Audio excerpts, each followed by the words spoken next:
Hi, friends. Very excited to have you here today. I want to make sure that we jump right in because if you're here, you're listening to this, you're either trying to improve an existing relationship that you're in, you're trying to save a relationship you think is potentially headed for separation, or you've been having some difficulties in your love life trying to make sure that you can find the right partner or prevent any of the same types of relationship problems that you've had in the past, and you're trying to get clarity on what is going on? So I want to make sure that we answer those questions for you. So stick with me, buckle in for a minute here, and you are going to get some clarity on what the elements are at play.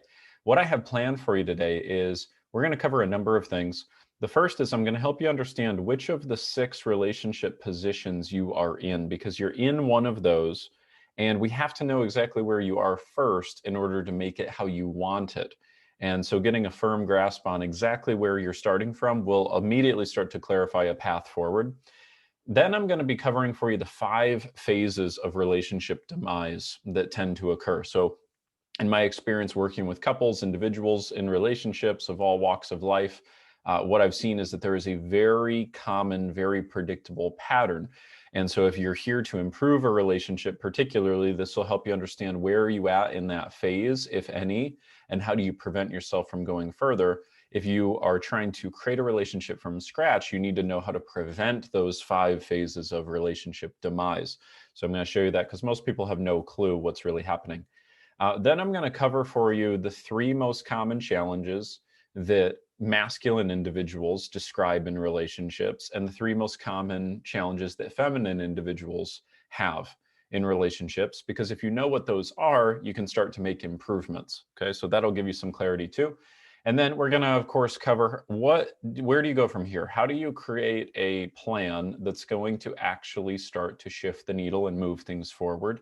And obviously, what are your options and paths in terms of where you go from here? So the methods that we use in relationship mastery are data driven. They're based on the data and approaches that lead to a 93% relationship success rate. Okay.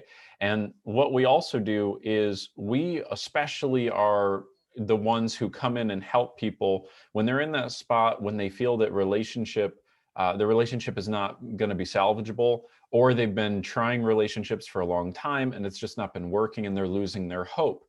So if you're in kind of one of those disenchanted places, then this is especially for you. If you're in the spot where you're in a good relationship and you want to make it even better, then this is for you too. The other thing about our methodology is this is great, especially if you're single now and you're fearing dating and you need to overcome some of those emotional blocks. And by the way, you may say, well, I'm not afraid of dating. It's just not a priority for me. Well, our mind has a nice way of compartmentalizing and telling ourselves what is a priority and what is not. And really, it's our fear kind of talking, because the truth is everybody wants love, intimacy, trust, all of those great things. The only reason we tell ourselves it's not a priority is we're fearful of getting hurt at some level, or we're at a minimum afraid of the effort involved, which is just another word for pain. And look, I know that if you're here, you're in one of a few positions. Number one, you might be single and fearful of a relationship of some extent, or been putting it off, but you're obviously here because part of you knows you want to get this handled. Or you're maybe in a really tough spot. You're on the brink of separation with a partner right now, and you're looking for answers. You're not really sure if you're with the right person, and you don't really know how to know for sure, and you're unsure if it's solvable at all. Or you're in a pretty good but not exceptional relationship right now, and you want to make it even better.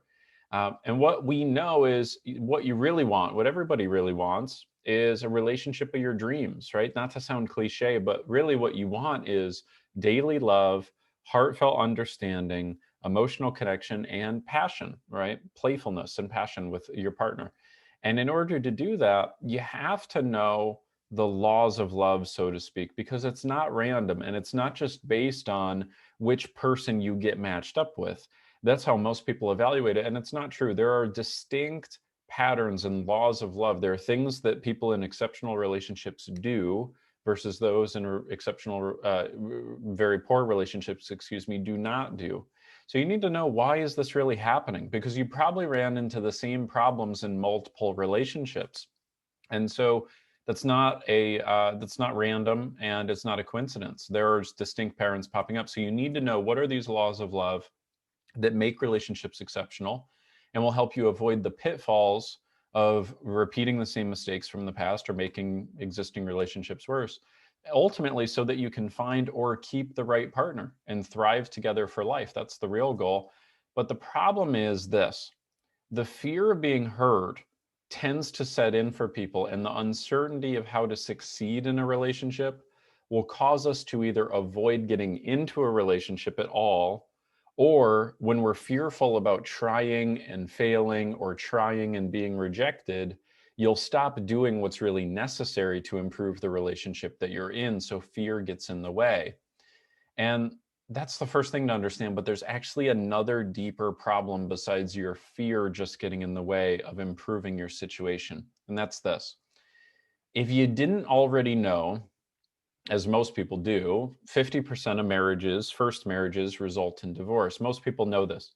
Most people don't know this, however. 67% of second marriages end in divorce, higher than 50% of first marriages. Now, that might be a little bit interesting, but what's even more interesting is 74% of third marriages end in divorce. Now, there's only statistics really available for marriages. There's not overwhelming statistics available for just simple relationships, but I can tell you I've been doing this for a long time. I've worked with a lot of people in a lot of relationships, and I can assure you that this pattern is clear whether it's marriage or not. Here's the real thing to understand: people who have had failed relationships tend to create more failed relationships. Because why are these relationships failing? Well, if you don't master how to be in a relationship and make it fulfilling long term, then you take you with you into the next relationship, and you become fairly destined to repeat the same destructive patterns in your next relationship to some degree. And so what most people are failing to realize is the reason why you've had so many separations or failed relationships is not because you keep getting matched up with the wrong people necessarily. That might be a piece of it, but in my experience, that's not usually the most common factor. The most common factor is you don't know what the master relationship skills are. You don't really know how to create and maintain a really extraordinary relationship, and that's why you're failing. And that's actually good news, because if it's a lack of skills, it doesn't mean that you just haven't hit the lottery ticket and found the magical right one person. It means that you're missing some simple skills to make the relationship extraordinary. And that's pretty good. If you don't get those skills, what will happen likely is you'll be repeating the same mistakes in relationships and experience similar pain over and over, except the pain will start to stack, because you'll start to feel that there's something wrong with you, or there's something wrong with the individuals you're attracted to, or that gender, for example, and it becomes kind of a bit of a big mess. But what we know, and what I know through my work with people dealing with this issue, is daily love and passion and playfulness and connectedness is possible at any age, at any stage of life, whether you've got kids, you don't have kids, heterosexual, homosexual, non-binary, whatever the case is, whatever age you're at, doesn't really matter. There's a way to experience daily love, daily passion, regardless of that. And it can be fun, and it can actually be easy in the long run once you've got the right insights and disciplines applied. And, what I also understand too is if you're not happy in your romantic life, you're just not happy. When your relationship is not going well, it feels like nothing is going well. But when your relationship is going exceptionally well, when you're feeling like head over heels in love, then just about anything else could be, happening in your life, and it's not really that big of a deal to you. So this is a remarkably critical area of life that the vast majority of people remain or intermediate at best. They never really master it. They never really do what is necessary to get it to the quality that they really deserve. And you absolutely deserve to do that. That's why we've been helping single individuals and couples find these distinctions and implement them for years. And it's a really remarkable thing when it happens. So if we're going to start to improve your situation, first thing we need to do, and you might want to take a few notes down, is we got to figure out what relationship position are you in, one of 6. So the first one is what we call the legendary relationship. Okay, now no relationship is perfect. You'll have some arguments or conflicts every so often, but legendary relationship means there's real heartfelt love. And there is also real consistent passion in your relationship, right? This is where people look at you as the role model relationship. They're inspired by your relationship. There's such a closeness. You feel so rock solid.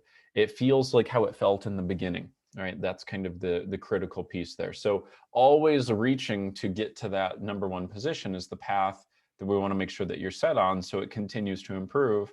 And when you're at level one, it'll continue to improve from there as you keep going. Number two is what we call a comfortable relationship.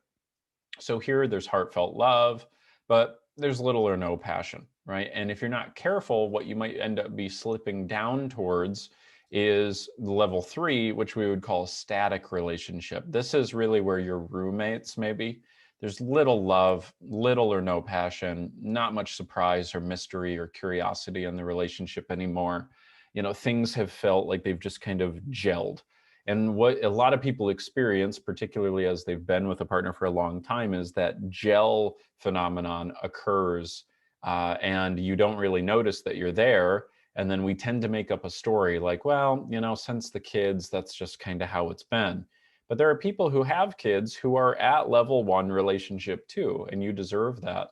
So be careful about just adopting a story that justifies what position that you're in. But level three is a dangerous place to be in because this is where the relationship is going to start to be questioned, or you're just going to be in a comfortable amount of pain, and it's not necessarily going to move things forward. And the danger in being in level three for long is it can move to level four pretty quickly. And this is what we call leaving the relationship. And so this is where you are either emotionally leaving the relationship or you are likely planning to physically leave. So you've adopted part of what we call a story of incompatibility. So this is where things have been a certain way for a certain period of time, and now your mind starts to come up with meanings of, well, maybe it's not the right timing anymore. Maybe we've become different people. Maybe it was the kids that was keeping us together. Maybe this, maybe that, right? And now you are emotionally pulling back from the relationship. And very often this is where people say, well, I'm not pulling back, they pulled back. Okay, sure, but now you're pulling back also. So this is a really tough spot to be in because now you're really in pain. You've been contemplating leaving, and what really has to happen in level four is you either got to get clear on what you really want, you got to master the relationship skills, and you got to step up to improve it, or you got to get really clear on, are you truly not with the right person, or are you simply not using the right skills to bring the right relationship back to where it deserves to be? Because most people fall into that story of incompatibility, not realizing that the reason that story of incompatibility is there is you didn't do the right things in the relationship to keep love and passion alive. It has usually not as much to do with your partner. It's that you're not bringing the right skills to the table. So anyway, you've got to step up one way or the other. You've either got to get clear on what you want and make a change, because staying in pain is not helping, or master the skills and make that occur. Just to back track here just for a sec. If you're in that static spot, again, it's time to step it up, right? It's time to make sure that it can feel like it felt in the beginning before it starts to feel like the end. If you're in the comfortable relationship where there's lots of love but little passion, then you need to know those little sparks, those little ways, the skills to bring it back. And that will be exciting for you. So there's a way to improve all of these. Okay, but there's different focuses that need to be established. At level four, there might have been a trust experience being broken, maybe some infidelity, something like that. So we actually have to start at the bottom of the relationship pyramid and build it back up from the top, or from the bottom to the top. And part of that is going to be developing trust again and working on some other more foundational skills. Number 5 position for some of you is you're not in a relationship right now, but you want one. And maybe you're unsure of who the right type of person is. You're worried about maybe making similar mistakes, but you really want to make sure that you set yourself up to win and attract the right person. And so that's a very good place to be in. Number 6 is you might be avoiding relationship. And this is where you're not in a relationship, you're fearing one, you're telling yourself it's not a priority. You're saying, I just want to focus on me for right now. And your mind has come up with a story as to why you shouldn't be pursuing it. So what position are you in? And then you want to think about, how do we move you to that next position? So if you're in number 6, you need to really think, what is the emotional cost of putting aside this part of your life right now versus getting it mastered and figured out, right? Where do you really want to end up in 12 months, for example? Do you want to still be alone, or do you want to figure out how to attract the right type of person and make the relationship work? If you're at number 5, then the question is, how do we get you that person in your relationship that you really deserve? If you're a number 4, how do we really do the due diligence to make sure you're making the right decision if you leave, so that you're not just making a decision out of fear and you then repeat the same mistakes elsewhere? Or how do we help you rebuild this thing? If you're at number 3, how do we help you ensure that you rebuild love and then eventually bring passion back into the fold? If you're in number 2, how do we make sure you learn how to turn the passion back on quickly? Okay, so those would be different focuses depending on where you're at right now. So I hope you got clear on which position you're in, and then obviously where we need to move you to next. Now, these are the 5 phases of relationship demise. So if you're watching this video, chances are you have experienced one or all of these 5. You are probably experiencing one or more of these 5 right now if you are in a relationship currently. And this is the old way of being in a relationship, where you start a relationship with someone you were attracted to, that is got proximity with you, that either you worked together or there was some sort of way in which you met. You get in a relationship, it feels really good for a while, and then what tends to happen is these 5 phases set in. So number 1 is attraction starts to lessen. So there's not that sort of physical pull, there's not so much of an emotional dynamic attraction. Things start to gel and get more static. The problem that then occurs is you get in your head, and this is where negative meanings and beliefs start to develop. And this is where the cycle starts to worsen, because in the beginning, when you're really attracted to somebody, you'll do pretty much whatever you need to for them, right? You'll step up to the plate for them. You'll take out the trash for them. You'll do little things. You'll be affectionate. You'll be caring. You'll step up. You'll pick them up from the airport. When that attraction lessens, now all of a sudden, everything gets filtered through a different lens. You're not as likely to, be as forthcoming with your love and your gestures, and you start to develop negative meanings. So that loss of attraction is what really kind of starts this whole process if you don't know how to keep it. So that becomes a problem. Then, once that first initial phase occurs, people tend to get into the cycle of the 4 R's. And this is something you're probably experiencing right now. So I would take some notes, because this will help you understand what's happening in a big way. The first one is resistance. Resistance meaning that your partner is doing some things you feel resistance to. They make that certain joke again, or they say that certain story again, or they have a little habit again, and you feel a little bit of resistance to it, right? Because again, when you're really, really attracted to people, it doesn't really matter so much to you. But now all of a sudden you're feeling resistance to it. It gets under your skin a little. If you don't handle the resistance, the things you feel resistance to, if you don't either do the inner work on you to resolve the conflicts or address it and bring it up and get it handled, then what happens is it actually goes to resentment. So you've gone from kind of resisting those triggers to now resenting it. And resenting it will mean you didn't say anything before, but now you'll snap about it. You'll make a comment, you'll make a snide remark. And this is where people feel like, oh, that was out of the blue. And this is where fights start to argue, or fights start to begin and arguments start to increase. So resentment is what happens when resistances don't get handled. Now, if those things still don't get resolved, then what will happen is literal flat out rejection. So what is going to occur now is, first, you were resistant to it. Second, you were resentful of it, as in, okay, I really hate that they do that. Rejection now is you are making comments about it, you're snapping at the individual, you're making it very known that you don't like what it is that they're doing, and you're kind of stirring the pot at this point. And so I'm sorry, I misspoke slightly. Resentment is you haven't yet necessarily gone after them about it, you're just feeling resentful. Rejection is, okay, I reject that you're doing this, why are you doing it that way? And then finally, repression is you have now gotten to the point where you don't even bring it up anymore, because it still is going to keep occurring. So you just keep your mouth shut. You try to put a lid on it. You try to ignore it. And now you're in the place of repression. So whether it's that your partner is not coming home when you want them to, or they're talking to a particular person you wouldn't want them to be talking to, or whatever the case is. Now you just don't bring it up anymore, and you've just kind of repressed it. Okay. And now what ends up happening is, as you can see, there's further and further distance being created in the partners, depending on which level of those four that you are in. So what you want to take a note of right now is, to what degree is this a part of your relationship now? And to what degree has this been a part of your relationships in the past if you're single right now? Because it will help you understand part of the patterns you're developing. Then once this occurs, physical passion tends to go out.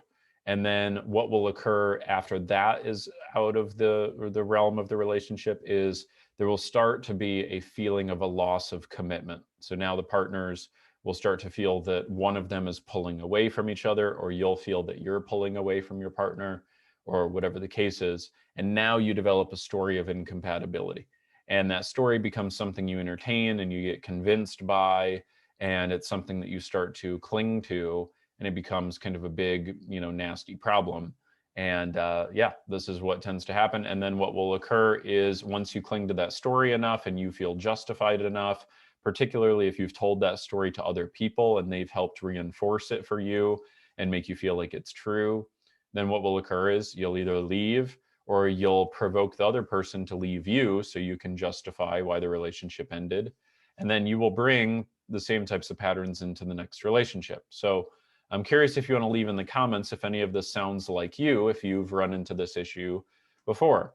And if you want to know how to break the cycle, then obviously that's why you're here. So that does not really work.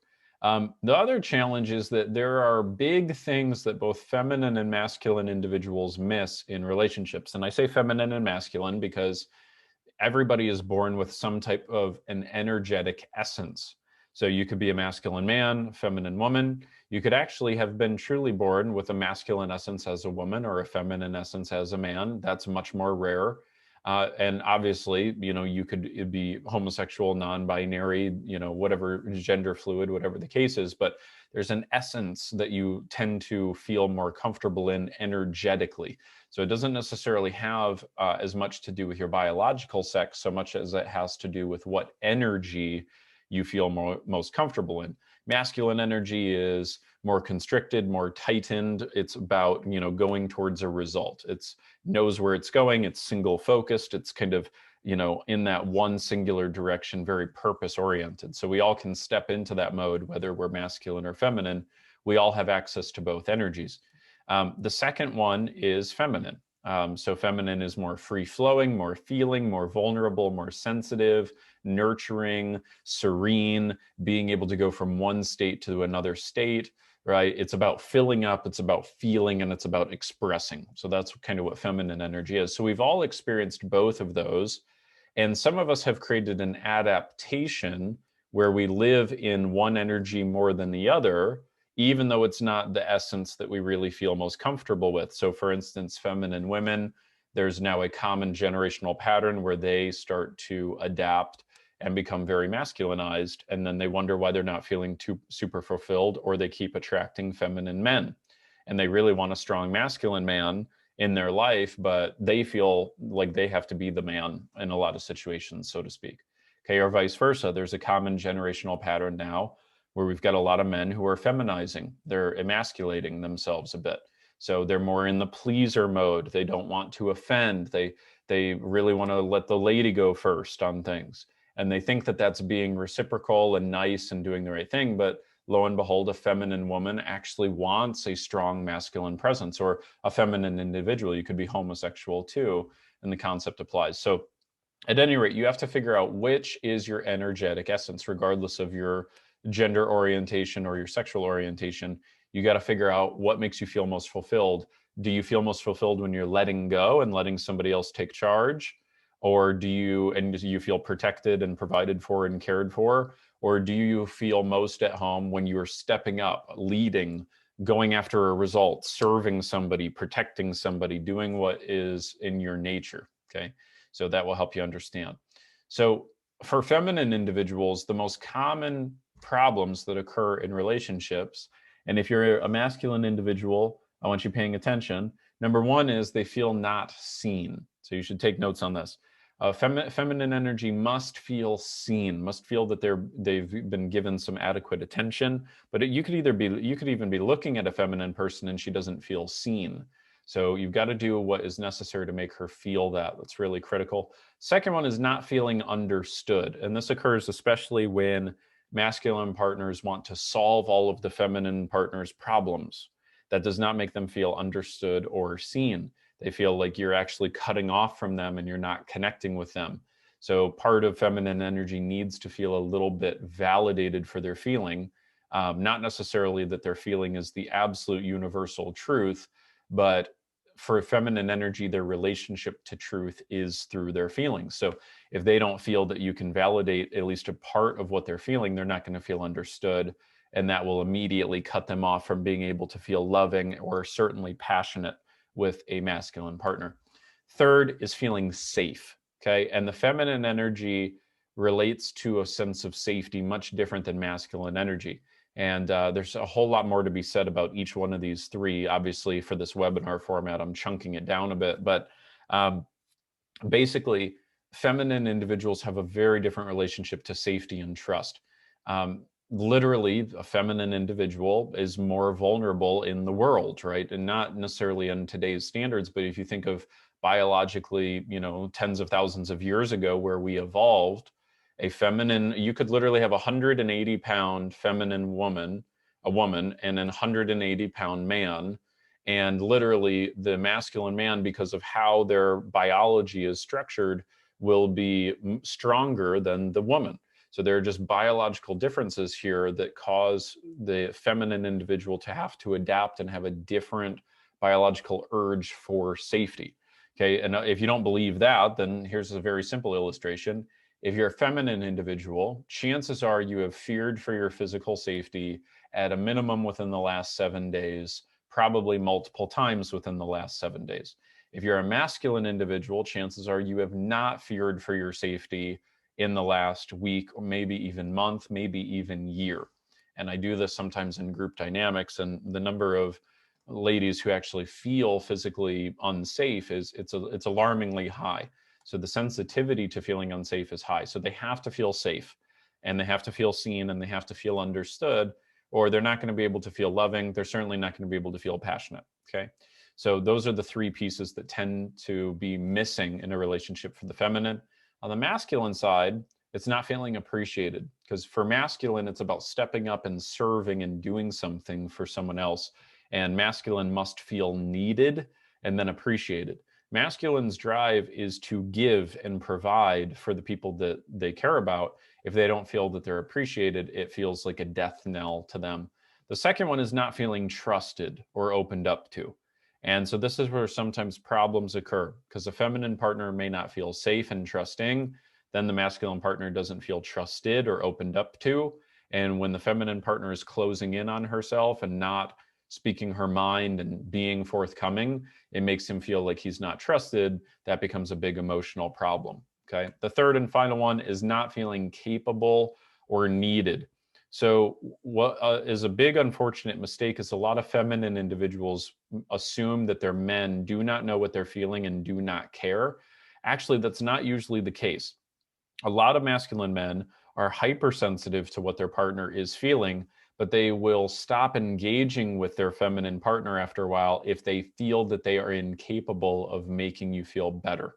And for feminine energy, you know that being just simply understood and connected with and validated would make you feel better. But masculine energy lives to solve problems. And if he feels that your unhappiness is a problem he cannot solve, he will go and tinker in his little man cave and focus his energy on things he feels he can be successful at. So he must feel that he can be successful with you, or else he'll stop trying. So I hope that illuminates some of the issues. Where all this tends to come from, there are really kind of two master problems in relationships that you want to be aware of. The first one is ego and blame. Okay. And what this means essentially is we either get in a mode where we blame the other partner. We point a finger and say, well, I've been the one that's been trying. I've been the one that's been stepping up, but they haven't been. And if you're adopting that kind of philosophy, you need to ask yourself this: Are you truly showing up at the level of being a lover that would cause the best in your partner to really show up consistently?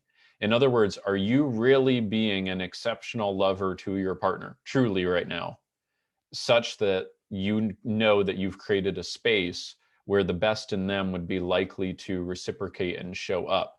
Or have you developed patterns of your own where you're being blaming, closed off, putting up a wall, whatever the case is, that might be creating a dynamic where the partner is not necessarily reciprocating in the way you want them to? And I'm not saying that your partner is blameless, so don't misunderstand me. But I am saying that you sitting on the sidelines and blaming your partner is never going to make you fulfilled. It's never going to actually make things better. That'd be like staring at a faucet and saying, I'm really thirsty. Why doesn't that faucet turn on? That's not going to work. You have to reach out, apply some effort, and do what is necessary to get it to flow. If you want your partner's love, affection, trust, commitment to flow, you have to bring a different element into the table. And if you stick to that ego and blaming mentality, and again, I don't have all the answers, but I have worked with so many couples and people in relationships over the years to tell you the pattern. If you cling to the idea of, nope, it's not me, it's them, then you're going to ruin all of your future relationships, because that pattern alone will tend to do it. Now, the second one, and actually I should mention too, I put blame here because there's one other pattern that's a less common, but also is destructive, and that is blaming yourself, which is a very different thing than taking responsibility. Responsibility means responsibility, ability to respond, which means you are going to respond to the situation and make it better. If you're blaming yourself, you get in a low energy state and you can't really make things better. So blaming them and blaming you doesn't help. Stepping up and making it better does. The second most common overarching problem is blind spots, which leads to miscommunication. And that is, they tend to think that all men are slightly hairier, stronger, women, and that they should think and feel like a woman does, and that all of the clues that you're leaving should be immediately picked up on by your man, and that if he doesn't pick up on the clues, that he's a selfish bastard and he doesn't care. And it's just not true. Men, on the other hand, think that women are just more beautiful men, and that they're overly emotional, and that they should get over it, and that they need to stop talking so much, and that they just need to get on with the next thing. And the problem is, you've got now two individuals who literally are different species almost. Like, think of it this way. On the animal planet, you've seen this, where they show the different species, right? They've got the male and the female. Now, where the differences between the male and the female are not small. They're major differences. Sometimes they have completely different biological urges, completely different patterns. Okay. And some of them will go travel for months and months and months, and some of them will hibernate for this and this. And they're totally different. They have totally different urges and impulses and plans and ways of perceiving the world. Yet somehow in modern society, we've arrived at this false conclusion that just because the sexes are equal, they also must be identical. And it's not true. And it causes a lot of problems. And so you get irritated because your partner is not seemingly listening to you. And actually, they might be listening to you, but in the way that their nervous system listens. They're responding to you in the way that their nervous system intuitively responds. And this is where a lot of issues come up. So you really just have blind spots, and you're no longer being compassionate to your partner. You're just blaming because they don't do what you think they should do, or what you think you would naturally do. And that's a big problem. So what you really got to do if you want to step this thing up, now that you know what a big chunk of the overlying problems are, is you got to step up and make it better. To do that, you got to do what all leaders do. This is the only thing that makes things better. Blaming doesn't make it better. Blaming another person certainly doesn't make it better.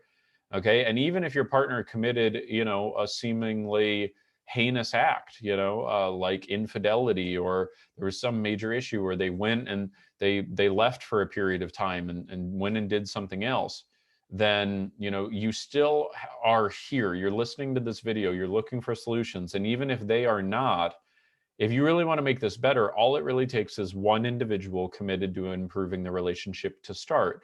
Because if you bring the right skills to the table, you will induce reciprocity. You might think that you've been trying, but you've probably been trying the wrong thing. So you have to see the situation for what it is, but not worse than it is. Don't make up a story of no, we're never going to be destined to be together, or I'm never going to be happy. I shouldn't be dating, or it's just not a priority for me to be dating again. See it as it is, but not worse than it is. You're missing some skills. That's really what it is. Okay. See it better than it is, which is what all leaders do too. So see the relationship how you really want it. How do you want it to be? What do you want it to feel like? What things do you want to move past? Because if you're stuck in the time frame of how it is right now, you're never going to make it better. So you got to perceive what is it that you want to be driving to, or else you're going to stand still and then eventually start to backslide. Third, you got to get the tools needed to make it how you see it. So you know where you are, you know where you want to go. Now you got to close the gap with the real skills to make that occur. So what I have kind of coined is what I call the cybernetic loop method, because if you're in a troubled relationship, chances are you think your partner is a big part of the problem. And that may be true, maybe not. But the only way I've found over the years to tangibly improve a relationship is you have to become an exceptional lover first. And you really have no business, gauging what your partner is not doing until you've really handled yourself first. Because what happens is when you bring a different element to the table, it causes a different response in your partner. And that's why through, for instance, our relationship mastery program, we take 3 to 4 months to go through step by step which of the relationship mastery skills do you know and are you really practicing. So we do a self score on these. And when people are really in tough relationships, what they find is they are really scoring somewhere between a 20 and a 40% out of 100% on these 12 skills. And some of them they're really, really horrible at, and some of them they're okay at. And then they wonder why their relationship is bad. And they realize that just blaming their partner is not the way to make this better. You've got to build up your own skills before you have really the business of then deciding that it's your partner's fault. So this is the way to do it. Now, if we focus on you building the skills, right, step by step, and these skills are data driven and work definitively. I mean, we've tested it time and time again. This is the smallest, most compact framework I've seen. Here's what tends to happen. You have a relationship where both people are kind of feeling static or stuck, or you're in really dire straits. And now you guys have reciprocal patterns. So one person gets angry, the other person gets angry, you snap at each other, you have the same type of argument, you call each other names, or you go into separate places of the house, you don't talk to each other, and it becomes this big pattern, right? That's what happens in relationships. And it's tempting to look at and blame your partner. But you got to recognize that everything that you do causes a response in them. Everything you do or don't do causes a response in them, and vice versa. You're in a cybernetic loop. So if you bring a different element to the table, you bring different skills to the table, you bring new heartfelt understanding, more playfulness, a different elevated emotional state, right? All of the skills that we start to teach you. Then what happens over the course of a couple of weeks or months is it induces a change in your partner, because every change you bring brings a change in your partner. Now, some changes you'll try and your partner will go, wait a minute, where the hell is this coming from? Because it feels so new. But that's why we do it over the course of weeks or months, because you shift your center of gravity to become a higher quality lover. And that way you really know it is, if it is them, you really definitively know it is them now, but you feel good about yourself as having mastered the real relationship skills. So if the relationship is one of those very few, like 1 in 20, that is destined to end because your partner is unwilling to reciprocate after you've been showing up consistently for weeks and shown that you really mean it, then you now have the skills mastered to move somewhere else, okay? And what happens is when you start to elevate your skill set, each one of those 12 skills continuously, again, it just increases the quality of the relationship over and over and over again. So if you really want to improve a relationship, you're never going to get there by blaming somebody else. And this is the biggest hurdle that people have. And honestly, it's the hurdle you got to get over, because you're not going to get the relationship you want just by blaming them. It's just not going to happen. It never works. Has it been working if you've been doing that now? No. So what does make it work is doing what a leader does, which is going first, saying, this is the standard I want. I'm going to do what I need to make sure that it occurs. And blaming is honestly just unintelligent, because it is not going to get you what you want. But what does get what you want is mastering the skills and bringing them to the table. So the 12 master relationship skills, I thought about going through them, but honestly, In my training where I go through them, it's literally 2 hours at least just to do the overview. And so there was just no way I could really tangibly go through it. And I didn't want to just give you one. It's just not helpful. And I would be doing you a disservice if I chunk each one down to a 60-second blurb, because then you would think that you understand it and you really wouldn't, and you'd fail in the execution. So it just doesn't work that way. But I wanted in this webinar format to show you what's really possible and help you illuminate what a lot of the issues are, so you have enough that you can start to maybe take some action with. But hopefully you've gotten clear now on what the real gap is. So if you decide that you want to work with us or explore working with the program, it's pretty simple. How we help you is, number one, we help you get clear on what the patterns are that are creating your real problems. Because I can tell you this, if you're here and you're listening to this video, you might think you know what the problem is. You don't know what the problem is. I can tell you that definitively. Because if you really know what the problem is, you wouldn't really have the problem there anymore. Think about that for a sec. You ever had a situation in your life where you thought you knew what the problem was, and then you realized, oh, that's actually what I need to do. And then it happened and the solution occurred. Well, that's the thing, is when you're just sitting there and you're going, oh, I know what the problem is. It's XYZ. It's my partner doing this, this, that, or it's because I grew up with this type of household. Well, that doesn't really solve anything. So until you've really solved the problem or gotten a solution really underway, you don't know what the real problem is. There's probably something else deeper than that that's blocking it. Okay. So we help you get clear on what the real problems are. It's the only way to move this forward. Then, if you want to master a relationship, you got to use the 12 relationship mastery skills, and you got to apply them consistently for 90 days. So you can either attract the right partner into your life, or you elevate your current relationship, depending on which situation you're in. Okay. So here's what I want you to do if you could. You may want to close your eyes for a sec, just for fun, or not, it's okay. But I want you to imagine 12 months from now. Really put yourself in the spot where you're 12 months from now, and imagine, how would it feel if your relationship was at the level you really want it to be? How would you feel every day when you wake up in the morning and your relationship is really at that level 1 level, where there's love, there's passion, there's playfulness, there's excitement? What would you experience together? How would you interact with each other, right? How would that be? And what would it be worth to really step up and make sure that you can make that happen? Would you ever really be happy with your life unless you had that as a part of the process? Imagine being able to have that heartfelt love and closeness daily, feeling really understood and honored by your partner, resolving disagreements elegantly and quickly, and creating deeper alignment over time. For those of you who are in a relationship now, but it's not like how it was in the beginning, imagine if it was like how it was in the beginning again, right? Imagine how you would feel. Imagine what every day would be like. And what would it be worth to you in terms of stepping up and making that happen? And knowing that you've also gotten the real relationship skills mastered once and for all, so you don't have to worry about this part of your life. You don't have to worry about getting it figured out. You know that this part of your life is going to continue to grow and be extraordinary. So really, you've got kind of a diversion here in terms of where you go from here. So if you're just kind of getting introduced to my team and I and kind of how we do things, then I hope this has been informative. I want to make sure that you're served no matter what you decide is kind of best for you. But I also, to make sure that you're best served, I have to help you get clear on which sort of destiny you're kind of taking yourself in, because every decision you make is taking you closer and closer and closer to a particular relationship destiny. And not making a decision is also still a decision. And not standing still is a decision that leads to actually falling backwards, right? So really, you're in a spot where you can keep gathering more info. What gathering more info when you've got a troubled relationship tends to look like, actually, unfortunately these days, is finding really interesting ways to label your partner. And now we've got all these colorful syndromes and diagnoses that we like to self-label onto our partner.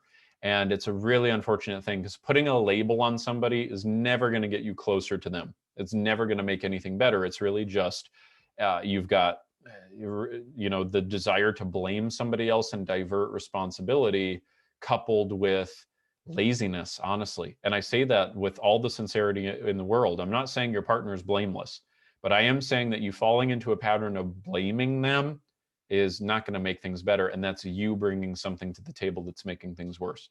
You'll hesitate, you'll wait, you'll walk on eggshells, you'll hope things get better on their own. Keep doing the same old thing, hoping for new results. Keep letting the same old patterns take you into a worse and worse spot, and then eventually settle into learned helplessness. I'm not trying to be melodramatic. I'm telling you this because I've seen it. I see it in my consultations. I see it in my work with clients. I see it when I'm working with somebody who's in their 40s, 50s, or 60s, and they've been letting these patterns go on for years and years and decades. And it's what happens. Nothing changes if nothing changes. So you really got to be clear on what you're setting yourself up to if you don't implement something new. And by the way, you don't have to work with me to implement something new. You could go a different route, but you got to do something for God's sake. Okay. Route 2 is you get clear on what's really holding you back once and for all. Okay. You implement a real 12-step proven process that definitively works across the board for couples time and time again. You stop guessing and you stop trying to figure this crap out on your own because it's probably not been working out so well for you. And instead you get expert guidance, right? Wouldn't you want to like cut through the crap and like get down to what's really nitty gritty about this and know that you're doing what's necessary? And you stop settling, right? Stop settling for less than you deserve. This is what most people do in their life. There's something they really want. They can see a path to make it occur, and they go, well, I feel a little fearful about doing that. And so they then essentially trade the small amount of pain of discipline to get themselves to take action and make things better for a lifetime of sadness and pain of settling for where you're at.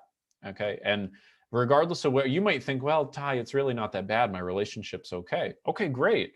But how long have you been telling yourself that you want it to go from okay to really, really good? There is still emotional pain, even if you'd say things are good. So do you want it to be level 1?